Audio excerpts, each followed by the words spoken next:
There is only one thing on this earth more powerful than evil, and that's us. Hi, I'm Nicholas Brendan, and you're listening to the Buffy Back Issue Bin. Welcome to the Buffy Back Issue Bin, the show where we go through all of the Buffy and Angel comics that are canon chronologically. I'm Zach. And I'm Emily. And we're past season 8. Yeah, we're into season 9 now. Oh god, it's a palate cleanse, getting away from that massive story. We're not even really with Buffy anymore. We're with Angel and Faith. Yep. Angel has been retitled Angel and Faith, and Buffy continues to just be regular old Buffy. Both with Buffy and Angel, the whole season is going under the heading of Season 9, even though for Angel it's more like Season 7. Whatever. Unless you want to count like those 2 years we don't see anything from when they're making movies about Angel. Sure. Maybe he had 2 seasons of adventures we never found out about. We'll call them that. But throughout this entire season, what we're going to do is we're going to go back like it was back in the day, baby. We're going to do one and then the other. We'll do an Angel, then we'll do a Buffy. Then we'll do an Angel, and, you get the gist. So on and so forth. Not issue by issue, arc by arc. Yeah. Just so we're clear. Which for the most part works. It's going to create a couple of hiccups with continuity, but very few. It's just easier to address it like this.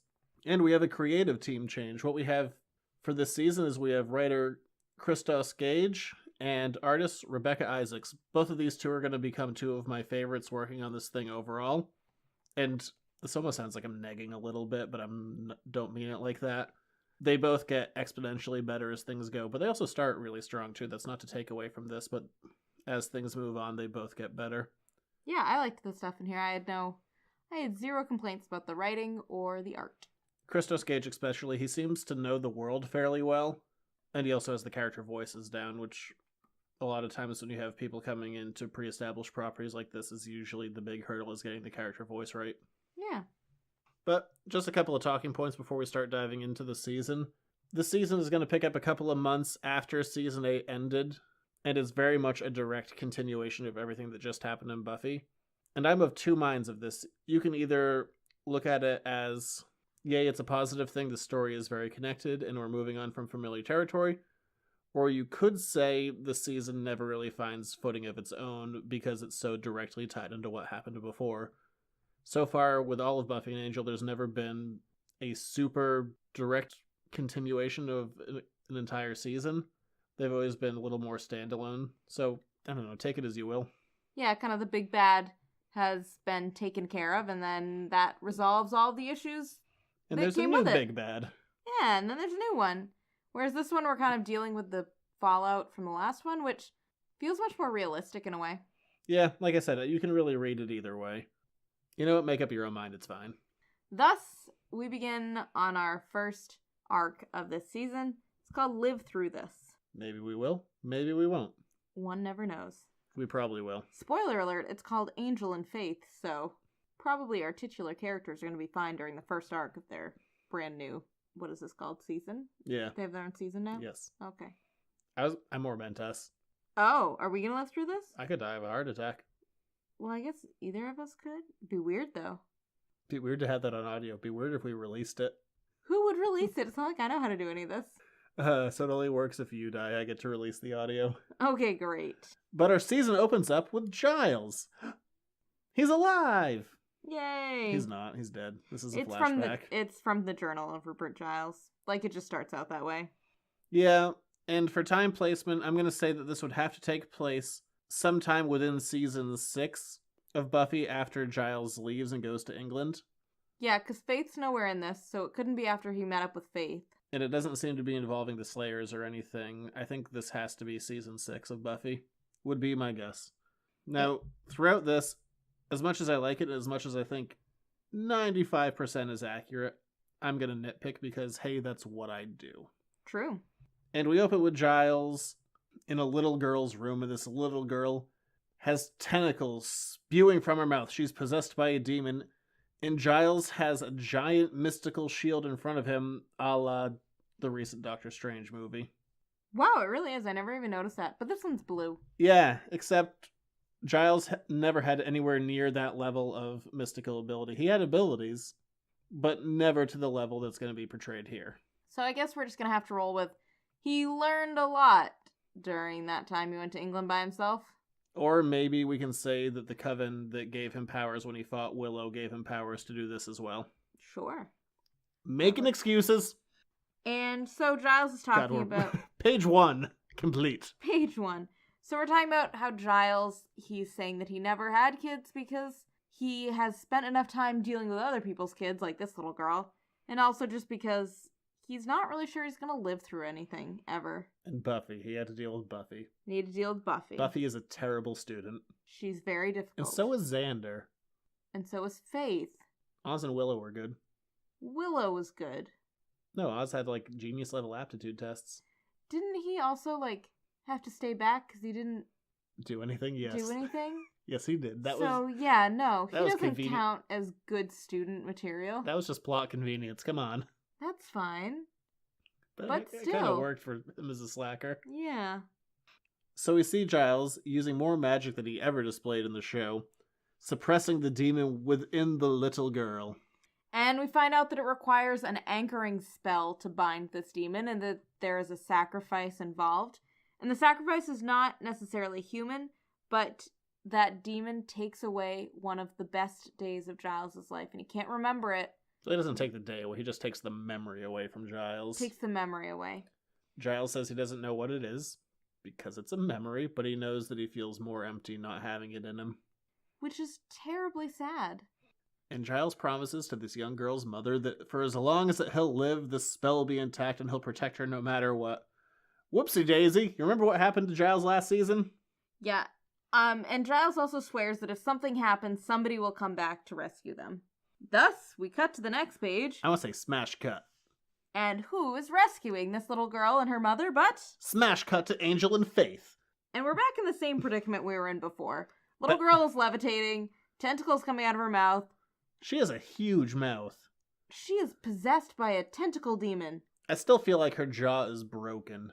In twain, even. That's really your biggest issue, is how wide her mouth is open, not the fact that there are bright red tentacles coming out of her mouth?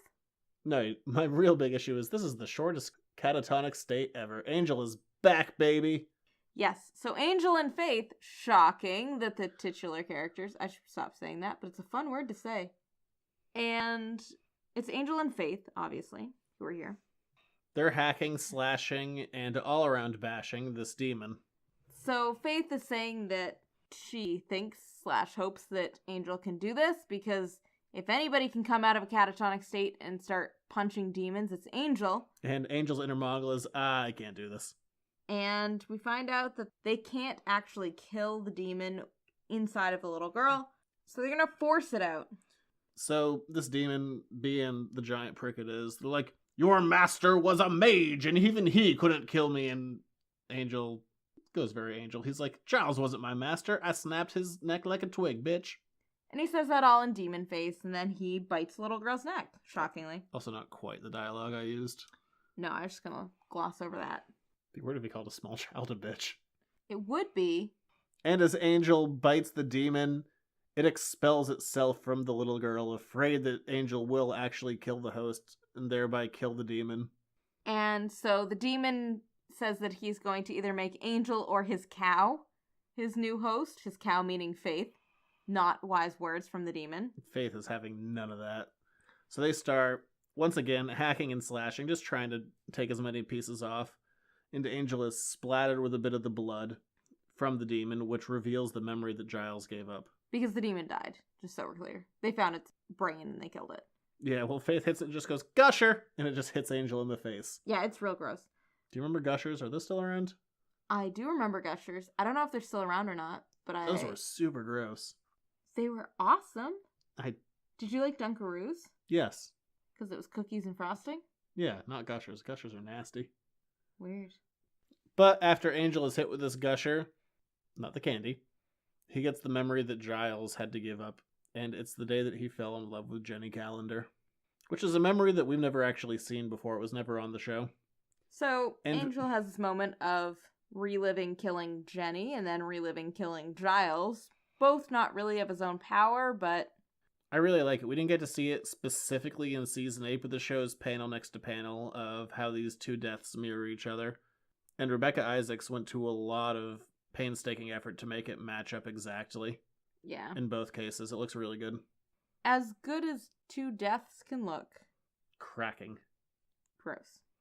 But Angel goes over to the mother looking for his just rewards, and she's like, "You bit my daughter!" And he's like, sorry. Yeah, and she just goes, "So did Giles send you?" And Faith acknowledges. She's like, "Yeah, he did." So Angel's guilt obviously comes out here, because what would Angel be without his guilt? I don't know. He'd be wearing a nice plaid. You think Angel would wear plaid? You don't even wear plaid. You're not nearly as broody as Angel. You giggle all the time. But the two of them walk away from the crime scene, and Faith is happy to bring us up to speed with some exposition. Yeah, there's a lot of writing on this page. Quick gist, Angel was catatonic. Faith was feeding him blood out of a sippy cup and reading him the Watcher files that Giles had kept for some reason. Plot convenient, I guess. Yeah, it works for me. I didn't really mind it. Seems like the kind of things that Giles would have done anyway. Read Angel bedtime stories? Oh no, I meant keep the Watcher's files. Oh yeah, he totally. I mean, he had his own diaries. Yeah. And then Faith reading him the Watcher's files, I can see her trying to do anything to try to bring Angel back. But Faith says she needs to leave. Oh, by the way, they're over in England. We didn't establish that. Right. We're very British throughout this entire season. And we cut to a girl we've never seen before named Nadira. And she's walking along not the nicest of places, and she's just saying that it's gotten more dangerous in this part of London, and then all of a sudden a figure jumps out at her, and she screams, and she tries to stake Faith. Because this girl's a slayer. Yep, and Faith, we find, has trained these slayers who live in London to protect themselves and to generally be up on slayerness. And Faith takes Nadira to a bar. She's like, "Hey, so what's up with you going psycho on me?" And Nadira retells her origin story. And basically what it was is that Nadira used to be with a group of about 30 slayers, I think. Back when they had platoons. And these 2 demon-type creatures appeared. But well-dressed.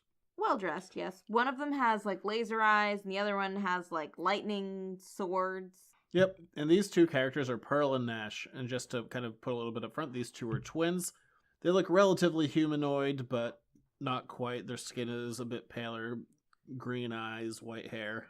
You know. And, all that mystical lasering. Yeah. And we find out that they were working for Twilight, who was watching on this whole thing. And that as Pearl and Nash killed all of these slayers, they seemed to gain power from their suffering. But Twilight just flying and watching them from afar. Again, I harped on this last season. Not super angel-like, not even super angel-like pretending to be something that he's not. He's watching dozens of slayers being murdered. He's just like, no, I can hover. Right, because the idea is that he didn't really embody Twilight until Towards the end. Fiery lion Also named Twilight. Looked into his soul and whatever. So, this is an odd moment for a lot of reasons. I don't like it. I liked the idea of Angel trying to push forces in a certain direction, but the idea of him just like hanging around watching people being killed, being like, good. This is good. I'm making smart choices. Right, because kind of the portrayal of Twilight when he's talking to Buffy and being like, look, this had to happen this way because of X, Y, and Z. Part of that is that he was saying that he was trying to minimize the number of slayers that were killed. Let alone watching a bunch of them get offed. Right. It just doesn't make any sense. So, Nadira tells Faith that she knows that Angel was Twilight, and she's gonna have to kill him. And Faith's like, cool. I definitely don't know him, by the by. Luckily, Faith is just kind of mysterious enough that she can get away with not really answering. And then in another part of England, we meet our big bads for the season. And they're introduced to us by Whistler. We talked about Whistler last time a little bit. Yeah, you remember Whistler? He was like in 2 episodes in Buffy season 2. He was supposed to be Doyle, but then he wasn't. I do remember him. And what I like about him is he opens with dialogue that he used right out of season 2. Because I guess he just says this to everyone. It's a pretty good line, so I guess it's kind of like the thing that if you write a really good sentence, you end up trying to reuse it. He's like a stand-up, but like you assume that when you go from like city to city, those other people haven't heard that joke, and you can just keep using the same material. Yeah, I bet. The big moments are gonna come. Can't help that. It's what you do after that counts. That's when you find out who you are. And we see that the people he's saying this to are Pearl and Nash. And they've killed everybody else in the bar. And the idea is that Whistler is going to put them on the path to taking down Angel. Ever since magic left the world, he has no connections to the powers that be, and his ability to see in the future has been cut off, and he needs to return balance to the world. Pearl and Nash don't seem like the most level-headed folks, though. I know. That doesn't make a ton of sense, but that's the justification we're given. Faith returns to Giles' house where she's living now, because he left it in her will, and Angel's living there too. Freeloader. Whatever. He was in a catatonic state. What was he going to do? Pay rent. Okay. And Faith confronts him about the whole Pearl and Nash thing, and he's like, I don't know, I don't remember that. Maybe it happened, maybe it didn't. I was kind of under Twilight's influence. Which, as we're going to get to later in this arc, Angel mentions that he remembers every person he's ever killed. But with this, he's like, I don't know, I guess, maybe? Well, technically he didn't personally kill these people. That's very un-Angel-like, and in 4 issues he's going to contradict that. Yeah. This is by far the most tenuous part of this whole arc, is setting up Angel's connection to Pearl and Nash, that maybe he was with them. Like, yeah, he was, but... You almost feel like they should have shown up last season. They do feel a little... arbitrary? Yeah, like, to become maybe, the big bads? Maybe you should have been there to see them. Yeah. And Angel tries to justify this, which I do like this attempt to try and bring everything in. He's like, you haven't seen what I have. I was in Los Angeles, so they all went to hell. Remember After the Fall? I do, yeah, thanks. Good thing that we're going to not remember all of After the Fall later in this arc. Also, he said, and no one remembers now, but I do. But the whole point is that everybody remembers. Everyone remembers After the Fall to the point where multiple movies were made about it. Oh, well. One of them was a 4-part series, and another one starred Nicolas Cage. They weren't and the Cameron same one? Diaz. No, one of them was Last Angel in Hell, and then there were the Twinkle series. The Twinkle series. Remember, like, part 3 of a 4-part trilogy or something? I do. Yeah. Huh. So yeah, everyone definitely remembers a series of major motion pictures plus another standalone minimum. But it's Angel, so he'd like to say that he's the only one who remembers Or maybe he just doesn't want anyone to talk to him about it. Maybe. There are a lot of show references in this. There's a couple After the Fall references. I'm not super convinced anyone actually read After the Fall, and just got kind of a general gist of it. Like, LA went to hell for a bit. Yeah, I think that's more like it. Because this is a contradiction, and we're going to get another one not too far from now. And Angel says that he was told that everything would be like After the Fall, so that he had to become Twilight. And he ended up having to work with Pearl and Nash because he wanted to avoid the apocalypse after the fall future. He just didn't want to go back to IDW, okay? But even Faith thinks it's kind of a weak excuse. And she's like, we need a Giles to figure out all of this, like, non-magical world. And you're not him. You can't take his place. And Angel's like, take his place? I don't want to take his place. I'm going to bring Giles back to life. Dun dun dun. Then this issue ends. Yeah, this is incredibly frustrating. Not from a story point of view. If anything, this is 100% Angel. And that's why it's frustrating. It's frustrating that he's back to being himself. Because this is what his mistake last year was. And his mistake before that was. And his mistake before that was the guy who tries to do the big thing to fix everything and just makes it worse. He's a moth. He's a moth running into a bug light. Just keeps hitting it time and time again. Yeah. Expecting a different result. Angel's an idiot. He is. So from a story point of view, it's perfect. It's 100% Angel. But from just watching him do this thing, you're like, God damn it, again? Yeah, and the worst part is that no one else sees this except for the reader enough, or the watcher, rather, the viewer. Well, Faith sees it too. I guess she does. Angel doesn't. He's just like, I'm going to keep doing the same thing I always do. Always goes well. Yeah. But I'm going to atone for my sins. It's the same idea every time, but it's a technically different action. I think that's where Angel's problem comes in. So, Faith gives him a horrified look, and we move on. To our next issue. We move over to the London Slayers with Faith, and they are in a fight. They're trying to get this briefcase away from a demon who has stolen it. And I really like this creature design. I wish we saw more of him. It's the skull with ram horns attached. And his chest kind of looks like this toothy mouth that leads into this empty, endless void. He's a really cool looking character. I wish we saw more of him. Too bad we went after this issue. But we find out that some demons have chosen to start using guns. Yep, Nadira starts to chase down someone with this briefcase of an unknown object. By the way, Nadira's here. Bye, Nadira. Yeah, we're gonna stop saying that real soon. It's Okay. gonna turn into "Go away, Nadira." Well, for right now, we're fine with seeing her. Her shtick gets old real quick. And as Nadira turns a corner, a vampire shoots her in the leg. Yeah, and he's like, your cute little medieval weapons don't stand against a semi-automatic? Which is fair. They wouldn't. I agree with him. I know. I don't know why nobody else thought of this before this moment. Like, the rules have changed. Like, guns were always there. You could have used them. But then Angel sneaks out from the alley, chops that guy's head off, he And gets he's dusted, dust. life is good, but no one knows that it was Angel because, as we previously mentioned, Nadira and her cronies would really much like to kill Angel. No one likes Angel right now. No. Faith is fine-ish with him. Faith likes him. Yeah. You know, Faith doesn't want to kill him. I don't know if she likes him. I think she likes him. But they open up the briefcase and they find a vial of rancid blood Yes. that is smashed open. And Faith's like, I'm going to take this with me. I'm going to go figure it out because I know a lot of stuff. Bye. In her head, she's like, I don't know a lot of stuff. No. But she meets Angel on a rooftop. Because that's Angel's favorite place to be, is a rooftop. Yep. It's like, I got to get a long coat. Preferably a gentle breeze to make it billow. And Faith is like, I legitimately think you lost your mind because you're trying to bring back Giles from a natural death. And also, you're getting next to Slayers that want to kill you. You're not as strong as them.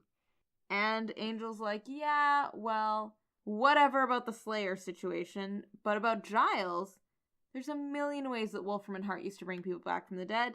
We'll just use one of those on Giles, and life will be great. We'll be all done. Yeah.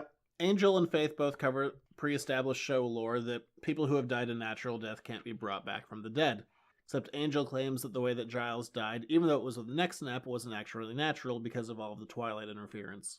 Yeah, it really just depends on your definition of what a natural death is. Does it need to have no magical involvement whatsoever?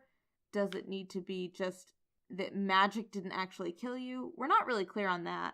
And Faith decides that she is all done with this because Angel brings up the fact that they're going to have to dig up Giles. And she's like, and I'm all done. And Angel stops her. He's like, but Faith, it wasn't natural. We'll know how to bring Giles back because the Watcher files will tell us how.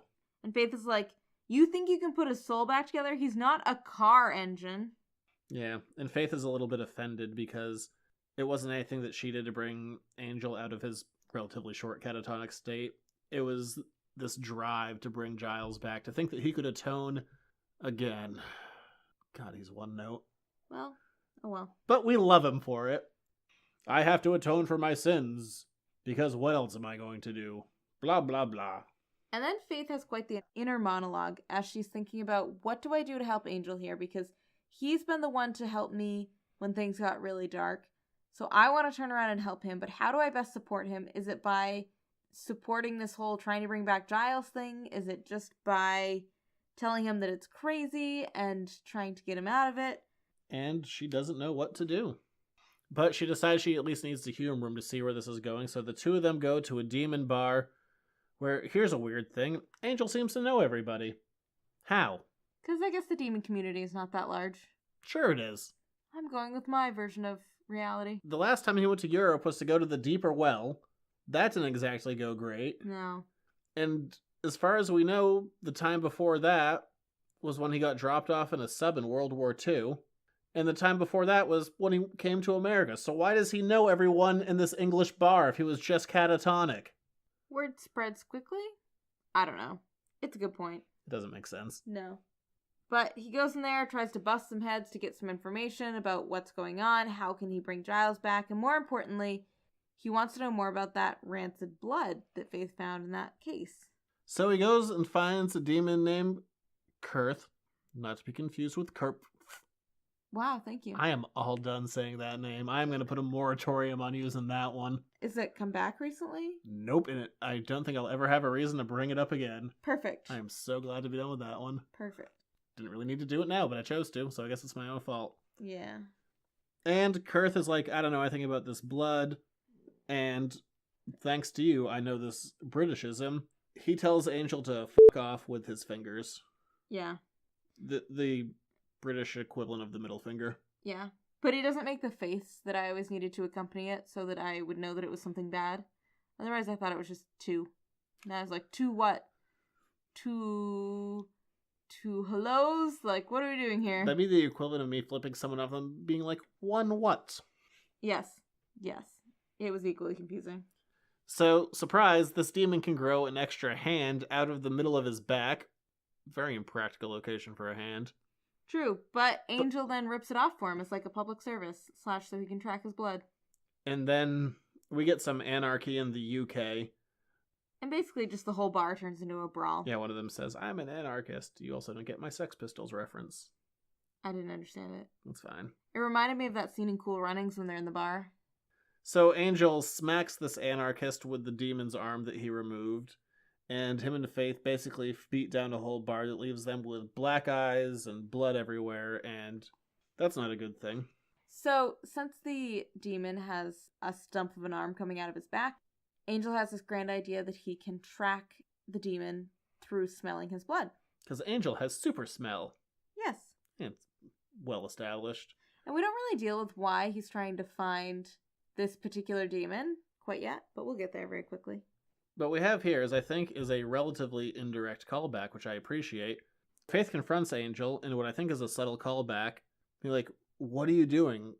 This is more violent than you usually get. I think that you've gotten worse since you became Twilight, and I think this is calling back to season 3 of Angel when he ripped off a demon's arm and killed this whole death metal band. And because he was feeding on Connor's blood at the time unknowingly, and it was making him more ruthless. I mean, it makes sense. So this is either a really good subtle callback or an accident, and either way it works really well for me. Yeah, totally. So we find that Angel has tracked three-armed Kurth back to an alleyway where he was meeting up with somebody to purchase something to heal his arm. Something that we've seen before. Way back in Angel Season 1, Episode 8, I Will Remember You, / one of the saddest episodes ever. Yes. And Kurth is purchasing Moira blood, and Angel is happy to tell Faith all about the Moira blood. Quick gist of it is that it can heal anything, including bringing people back from the dead. Angel had it mixed with his own blood, and he turned back into a human for one day, where him and Buffy got to spend the perfect day together, except then he realized he couldn't protect her or anyone else, and they had a bunch of sex, and then he went to the powers that be and turned back the clock so he could become a vampire again, and Buffy doesn't remember any of it. But he remembers all of it. Yeah. And I like Faith. She's like, I missed a whole episode. I missed a whole season.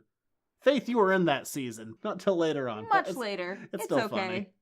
It is kind of funny. And because Angel knows that this blood has the power to resurrect the dead, so you know what? Angel's plan, not awful. I mean, it's kid-tested, vampire-approved. Now I want to eat kicks. And Angel being Angel dives through the skylight with Faith to confront the Ramhorn demon about the Moira blood. So they start trying to beat up all of the demons who are in this particular area. Faith sets some on fire. It's a good time. Angel snaps some necks. Things are looking pretty good. And the Ramhorn demon gives up the name of Frasier. Frasier is the one who has the Moira blood supply. And Angel, who has been beat to a pulp, turns on Vampire Lemonface. And lucky for him, all of his wounds disappear. Yeah. So, that's a fun new trick. Right, and that should be something that would make somebody like Faith very happy. Except that Faith is dwelling on the fact that they're still trying to bring Giles back from the dead. And she knows that that is the last thing that Giles would have wanted. And she has a flashback. She's like, you can't bring someone back from the dead. Giles told me so. And we flash back to when Faith and Giles were off having their adventures in Europe together that ended up in Germany. Faith is wearing a Batman shirt, so yay on Faith. And the gist of the idea is that Faith is trying to figure out a way to go back and atone for some of the mistakes that she made when she was younger, that she's trying to figure out how to turn back time, or how to do something. I could turn back time. It's been in my head for quite some time now. I don't remember when. But Faith is trying to go back and undo some of her murders. Yeah, unkill the people, basically, by either saving the people or going back to relive everything from that point on. It doesn't seem to matter to her as long as it'll happen. Faith doesn't really care about unkilling the deputy mayor that she accidentally staked in the alley with Buffy, mostly because he was working for the mayor and that dude was evil. Right. But she wants to go back and save Professor Worth. Professor Worth was a pretty quick kill in Buffy. It didn't last very long. We only met that guy for a scene that was Faith killing him, it was because he knew information about how to take out the mayor when he transcended into being a giant snake. Right. I forgot about that. Even Giles mentioned that. She's like, oh yeah, I forgot about Professor Worth. And Faith is like, yeah, so does everybody else. Yeah. Which is true. Faith killed an innocent. I mean, the deputy mayor, evil. Professor Worth, professor. Exactly. And his life had worth. And so, terrible. Yes. So Faith is talking to Giles and trying to problem solve a way around this. And Giles is like, look, you just gotta live with it. There are some mistakes that can't be undone, like killing people. You have to own what you did. And you can atone forward for them by your current and future actions, but you can't go back. So Faith gets the brilliant idea in her head, if they're going to go find some more Moira blood, based on our conversations with Giles, that she is going to turn Angel human again. And this time there are no powers that are going to be able to undo the clock. Perfect. And as part 3 of this continues, we see that Angel has tracked down Frasier, because he knows everybody, for some reason. And yet another bar, and Faith is just punching people. It's a good time. Yeah, it seems to be her favorite thing to do in a bar. And Frasier basically says that he's not going to be giving it up, and they can leave. And Angel chooses to. Yeah. Which is very un-Angel-like. Angel's like, look, he already made such a big deal of it that everybody knows that he has this Moira blood, so what is the point of hanging around to have him taunt us more with it, basically? And the idea is they're going to follow him so they can find his distributor. Yeah. And then I need to just take a quick second here to point out continuity errors. Oy vey. That's what I do. Yes, it is. I don't know why Dark Horse doesn't hire me as an editor. I thought you were going to start off by saying, I don't know why I'm so nitpicky. No. And I was going to say, I don't know either. I'm sure I know this better than them. I'm sure you do too. But Angel and Faith are on a rooftop, as you do. Yep.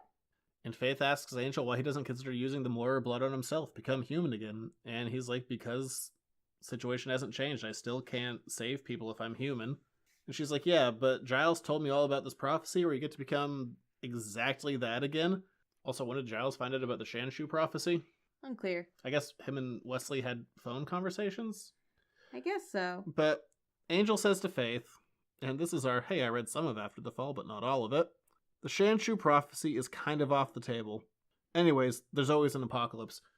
Hey, remember the part where Wolfram and Hart never actually filed the prophecy and it's back on board and Angel is destined to take down all that is good? Oh, yeah. And put a lot of heads on pikes? That was the imagery? Oh, yeah. I remember that. What? I like the heads on pikes imagery the best. Did you? That's very unlike you. No, I was just kidding. Actually, no. It reminded me of, like, Game of Thrones, but the book, not... I just like how many pikes there were and how much time Angel took to put, like, 300 heads on a stick. Did heads on pikes happen in Redwall? It feels very violent for Redwall, but... Couldn't tell you. Mice heads. Yeah. So, we're not going to really deal with the Shanshu prophecy a lot more. It's going to come up once or twice more in total. But it's totally not off the table, or Angel's lying. I'm making excuses for this book that definitely aren't there.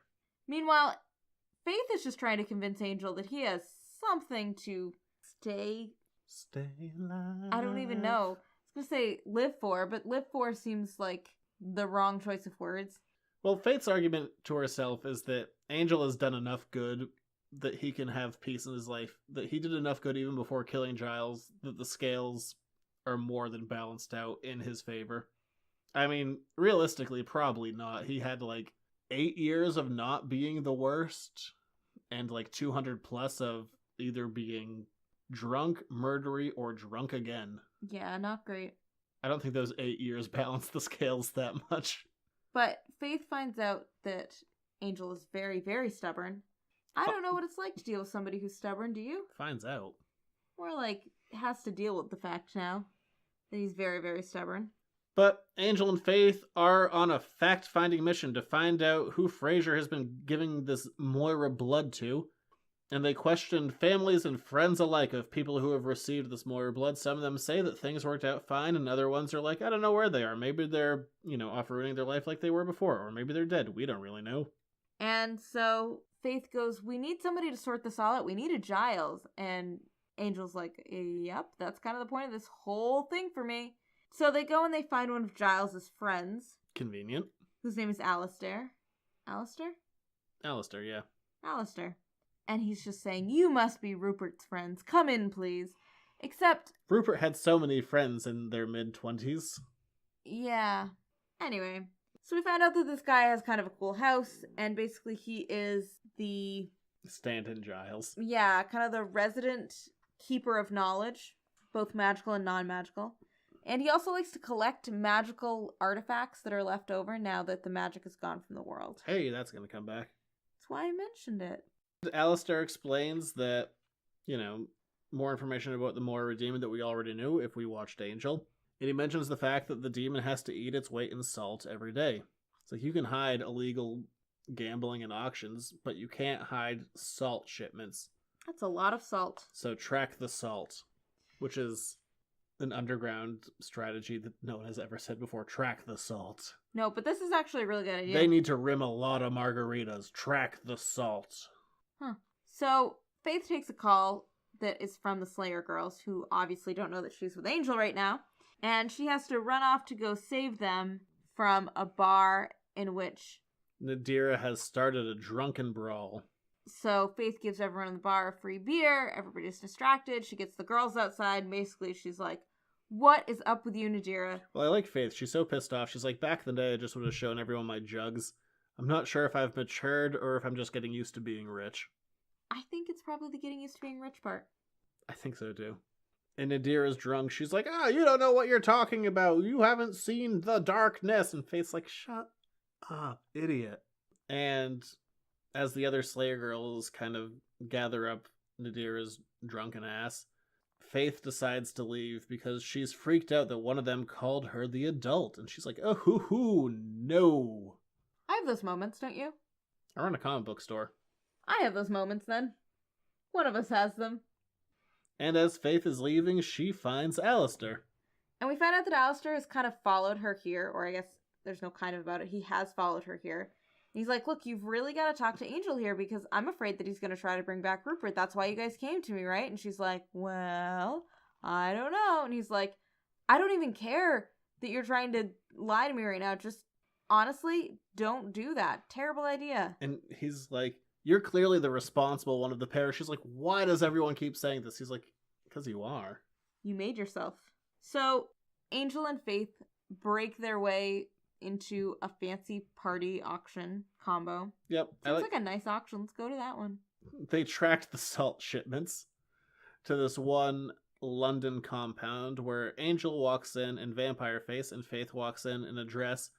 And the two of them believe this is some kind of disguise. Faith has had tabloids written about her. Angel has had multiple movies, and they think that just looking slightly different than normal will act as a disguise. They read Superman. It actually works. Yeah, it does. It doesn't come up one bit. I'm just calling it out for being dumb. They read Superman. That's all. And the two of them go to the auction house to buy vials of Moira blood, and some of the demons there are like, oi, show us the goods, eh, mates? Because, by the way, they're... Terrible accent. Terrible. They're British. Terrible.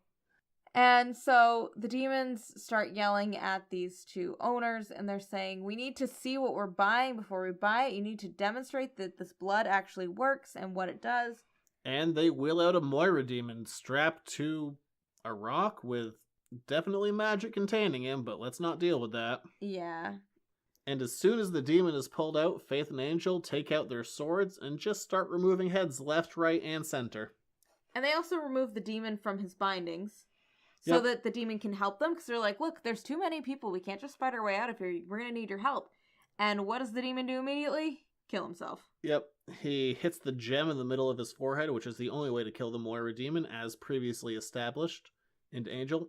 So, fun, quick factoid I just want to do with that one episode. So, the Moira gets stronger, like, it almost dies, then it becomes stronger after that. Angel thinks he kills it, and the demon comes back stronger the next time. They replace the actor with a guy who is like 2 inches taller than the first actor. Yeah. It is visually like you would have no idea unless you knew they did that. There's no indication that he is actually like 2 inches taller than before. Just looks like a guy in a suit. Huh. Weird. So the last Moira demon in this dimension is dead, and that makes the supply of his blood that much more valuable. So Fraser couldn't be happier. Is that really his name, Fraser? Yeah. Okay. Once I said it out loud, I was like, did I just make that up? No. And as the value of this blood is skyrocketed, all of a sudden, we get some party crashers. And they are none other than Pearl and Nash.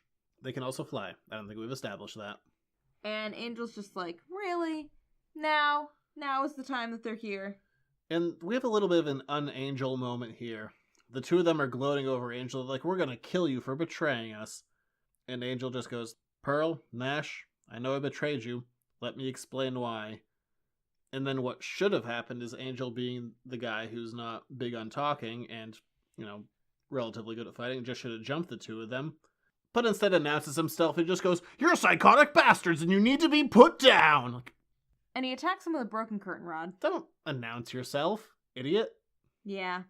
And Faith has resolved that this has gone too far and she needs to find a way to turn Angel human. Probably don't do it right now, that seems like a bad plan.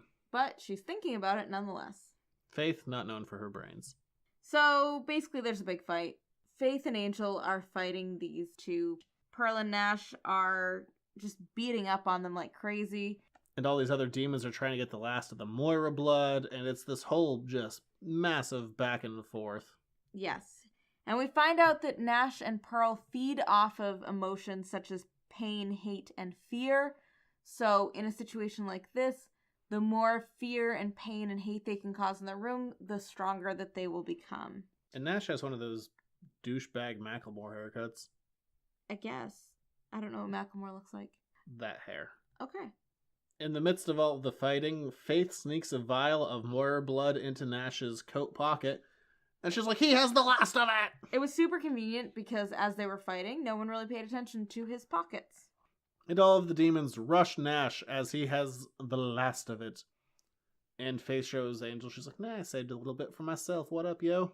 It's like, cool. Good plan. Yeah, it's like, great, now we can use that on Giles. Except, Faith's plan all along has been to smash it over Angel's head, turn him back human, and then... I think we all want to smash something over Angel's head. Yes. And then they can try and make up for what they've done together, I guess? Just to make Angel stop. Even though if Angel was human, I don't think he'd stop. I think he'd just die quicker. Right. But Angel has a hunch, and they go into the catacombs of this lovely auction house, where they discover, closest equivalent I can call, they walk into this laboratory where they see all of these humans that are just bubbling with extra flesh and skin, which I guess are kind of the same thing. They look like they have elephantitis.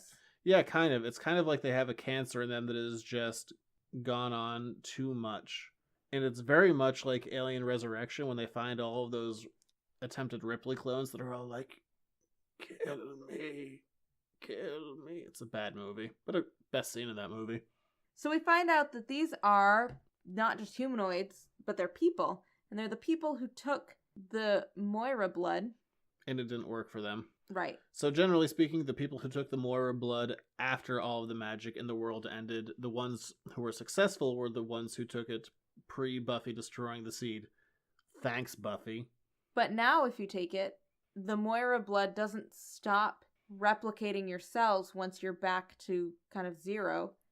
It's like overactive cancer. It makes you the Elephant Man. Right. But everywhere. Everywhere. And also, because of its healing factors, you never die. Even if you want to. You just keep replicating over and over and over and over again. So if you cut off your arm, it's going to just grow back, but also with all of the weird tumors on it. And they're like, kill us. And Angel's like, I'll get right to that, but only if you help me. So he brings them in the... Awful, by the way. Really bad, Angel. So he brings them into the fight because Pearl and Nash can't kill them because... They're unkillable. They're unkillable, basically. Supposedly. And all of the human elephant men just cause havoc, and Pearl and Nash are forced to retreat. And then Angel lives up to his promise, and he decapitates one of the elephant men. And they're like, wait, we can die? He's like, yeah, generally speaking, you cut the brain off from the body, that's going to be it. And they all just kind of line up to be decapitated. And this is super dark. Yep, because it's just Angel and Faith killing people out of mercy, but also just really gross. It's super messed up that Angel made Faith do it too. I feel like he just should have done it himself. I'm not sure that he made Faith. Faith just kind of jumps in. Yeah, it's super nasty. It's very... it's a dark note. It is a dark note. But we see Pearl and Nash return to Whistler and they're like, hey, actually, you know what? We got a bit of Moira blood. Thanks for helping, Faith. Yeah, because they're like, this will be perfect for what we're planning. We don't know what they're planning. But it's just kind of infinite pain. Whistler, who is a big fan of fedoras, picks his worst fedora ever. It's a snazzy checkerboard. With like a red sash on it. I hate that hat. That is such a weird thing to hate. And back at our main story, Faith goes to Nadira. She's like, hey, I found those, guys that you hate, Pearl and Nash, and I'm going to take them out. And Nadira's like, oh my god, thank you so much. That will bring me so much peace. I'm definitely not going to be a major annoyance this season with all my whining. I believe her. I don't. And Faith returns home to go find Angel reading the Watcher Diaries, and he's wearing reading glasses. And Faith makes fun of him for his reading glasses, but Angel's basically like, whatever. And Angel tells Faith something that's accurate to the lore. If you needed glasses before you were a vampire, you need them also when you are a vampire. And these Watchers have such tiny handwriting that he needs it. There's one scene in season 4 of Angel when he's evil and Angelus, where he's wearing glasses and he just throws them down because he just took them off of, I think it was a librarian or something. He's like, these don't make me any smarter. Just threw them on the ground.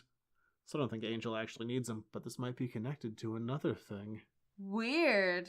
So Angel is back to square one on trying to figure out how to resurrect Giles. And Faith is like, look, I'm going to tell you this now because you're less obsessive now that your first plan didn't work out. But he's like, no, I'm not.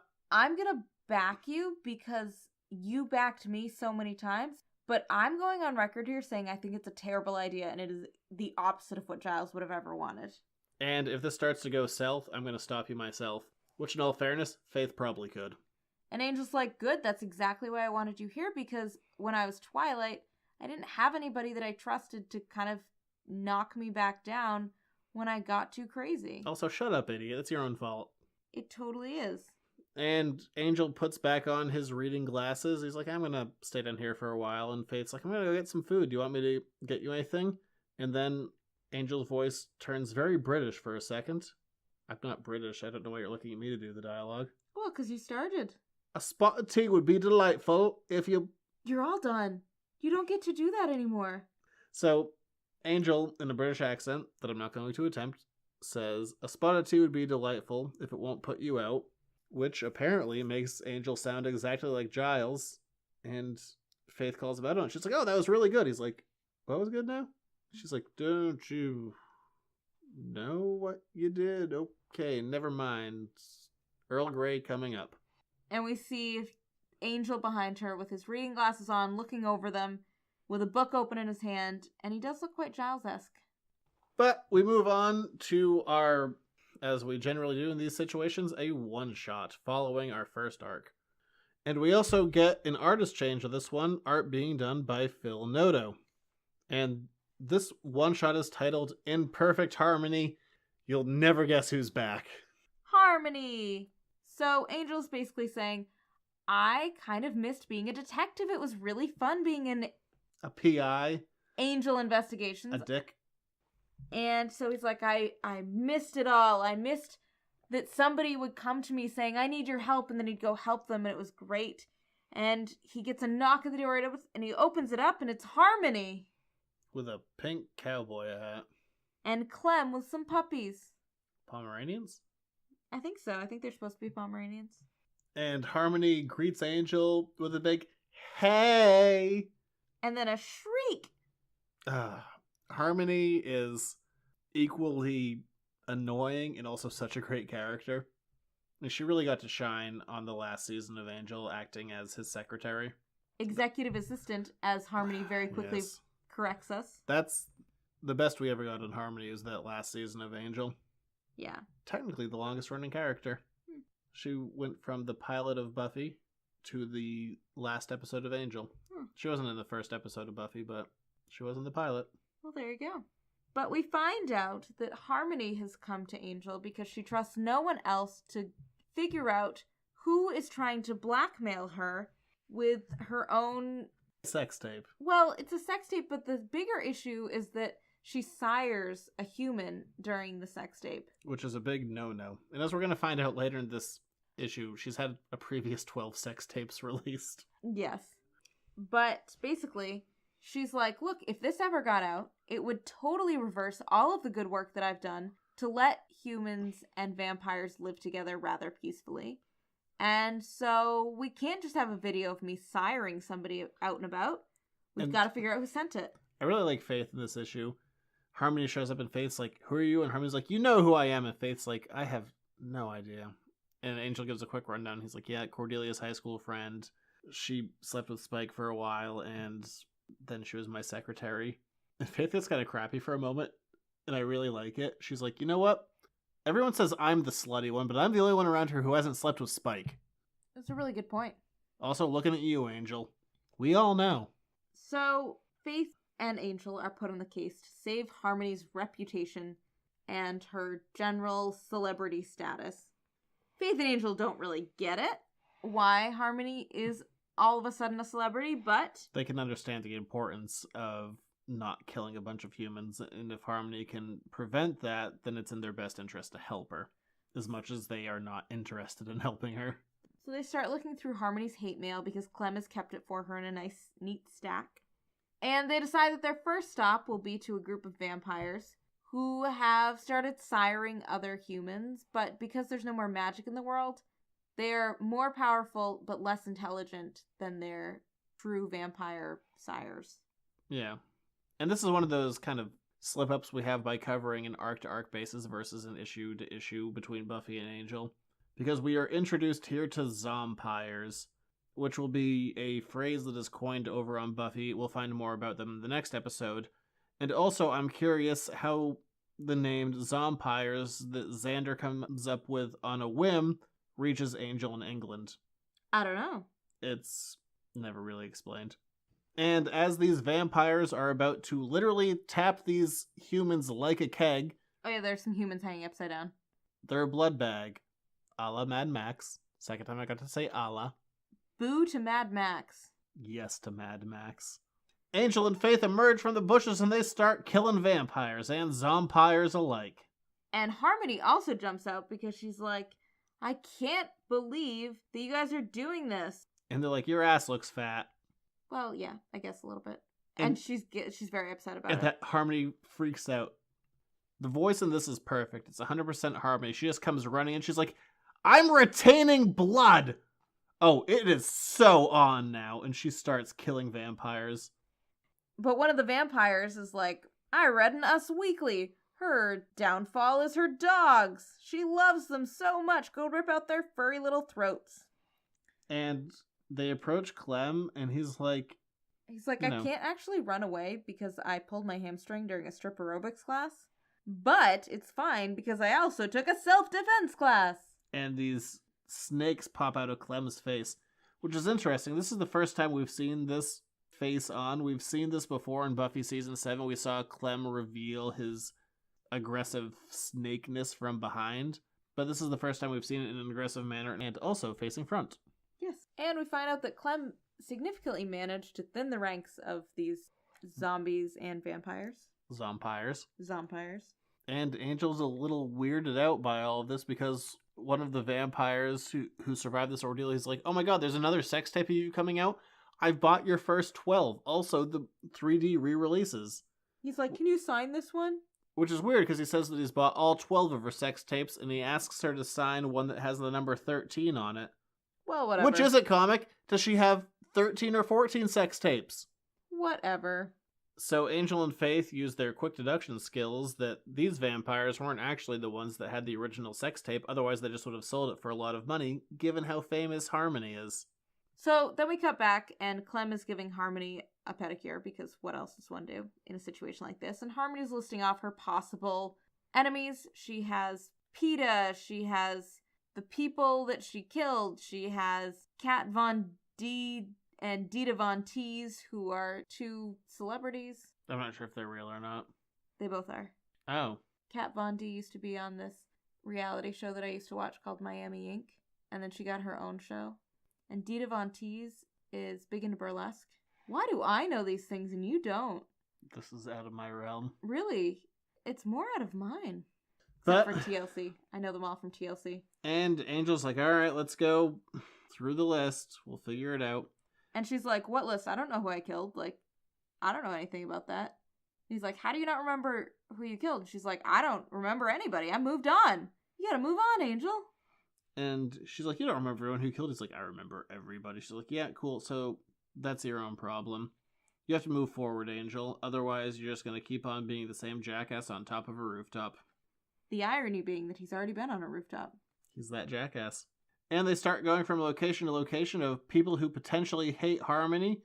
They go to a bar, they go to a cemetery, they go to another bar where Harmony takes her top off for some reason. And People are chanting her name. And Faith's like, oh, those are so fake.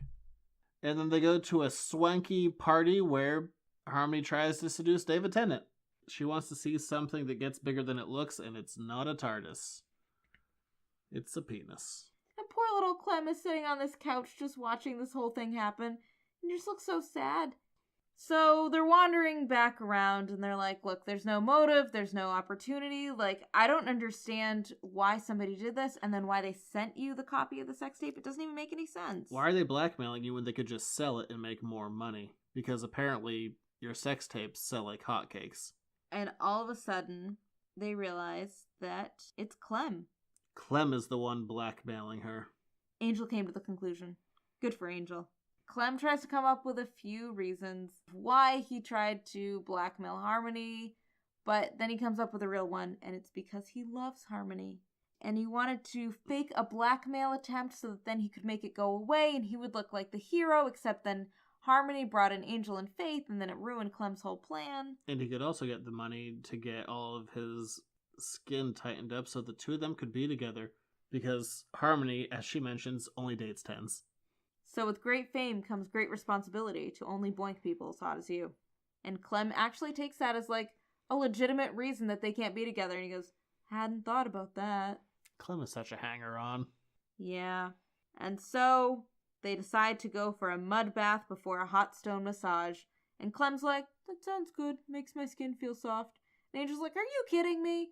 This whole thing just happened and we got dragged into this and we hurt a lot of people and it was just because of this, and then you're just going to give it up? And Harmony tells Angel that he needs to let go. And she talked to her PR people, and she gave him a plan that would fix his image, because Angel needs a bit of an image change after, you know, the whole trying to suck everyone into another dimension thing, where even he admitted, he's like, but I was going to bring over the good people. Yeah.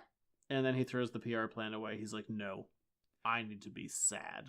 And Faith stares at it for a second longer, like she might possibly be the one to go pick it up, but in the end, they both walk away from the trash can with the envelope firmly inside. You said you didn't like this last one as much. It felt kind of fillery. It was more fun to go back through it than it was to read it the first time, which sounds weird. Yeah, and I mean, every season from this point on is going to get a little bit shorter and a little bit shorter until we're down to a more concise season. Yeah. Because we do have a bit of the filler. But honestly, I like seeing Harmony with Angel again. The two of them haven't been together since the finale of Angel, when Angel's like, you're betraying me right now. She's like, I am not. He's like, you don't have a soul. She's like, I might if you had confidence in me. And then she thinks that he's about to die. She's like, can I get a letter of recommendation? He's like, yeah, it's already on the desk. She's like, you're the best. And then she leaves. And then he punches Adam Baldwin in the abs and he doesn't move. No. And he gets thrown through a pillar. Yeah. And then there's a commercial break. Have you seen this episode once or twice? And then he throws him up to the top balcony and he kind of hits the Wolfram and Hart sign and he does this whole thing. It's like, you're gutter trash. Okay, I'm going to stop now. Sounds like Aladdin. Street rat. Scoundrel. I liked that Faith and Harmony got to interact because they never really interacted before. So that was kind of fun because they're both such long-time ongoing characters who've really done a fair amount in terms of shaping the plot of everything, but they just never interacted. Yeah, their paths never really crossed before this. So I kind of liked that, and I liked how much Faith hated everything that Harmony stood for. I guess it was just that I liked how quick that arc was. It was 4 issues. It didn't need more. It didn't feel rushed. And then we got a one-shot that didn't really tie into it. It wasn't terrible. All of everything we just read could have been on TV. And not that that necessarily needs to happen. Part of the cool part about being a comic is that it doesn't have to be TV budget-wise. But I kind of liked that it felt a little bit closer to the whole world. It didn't feel so outstandingly epic. It was, again, more character-driven. Yeah, and I mean, we'll get into it as we go. This season as a whole is going to be not quite where we need to be, but we're going to be inching a little bit closer to what the comics for an adaptation of the show should 100% be. And overall, we're off to a good start. Yeah, I quite like the start of season 9. But we'll be back next week to see what's happening with Buffy in San Fran. Well, Cisco. Where can you find us? Show can be found over on editorsnotecomics.com, on Facebook, Instagram, Twitter. The podcast is on most podcasting platforms, but most importantly, iTunes and YouTube. On iTunes, if you could rate, review, subscribe, we'd appreciate it. And if you want to reach out to us, you can find us at editorsnotecomics@gmail.com. Send an email our way. Yeah, we want to hear from you because right now I'm just talking to a microphone. And if you like what we do over here, you want to get some more show earlier than anyone else, go over to patreon.com/editorsnotecomics. $1 a month will get you this show a week early every week. And will also get you my other show, the Editors Note Comics podcast, a day early, which is a topical and news show of things I just feel like talking about or feel mandated to based on whatever's happening in pop culture at the time. And you get to talk to Jared there. But if enough people do Patreon, it means that I can get Dunkaroos again, which will bring me a lot of joy. Yes, because that's what it says the goal is. Dunkaroos, not more recording equipment. I work for Dunkaroos. I don't work for recording equipment. But we'll be back next week. I don't know. Until then, You trying to come up with a catchphrase? drink rancid blood, I guess. Ew, no one did that anyway. Yeah, I suppose. Okay, bye.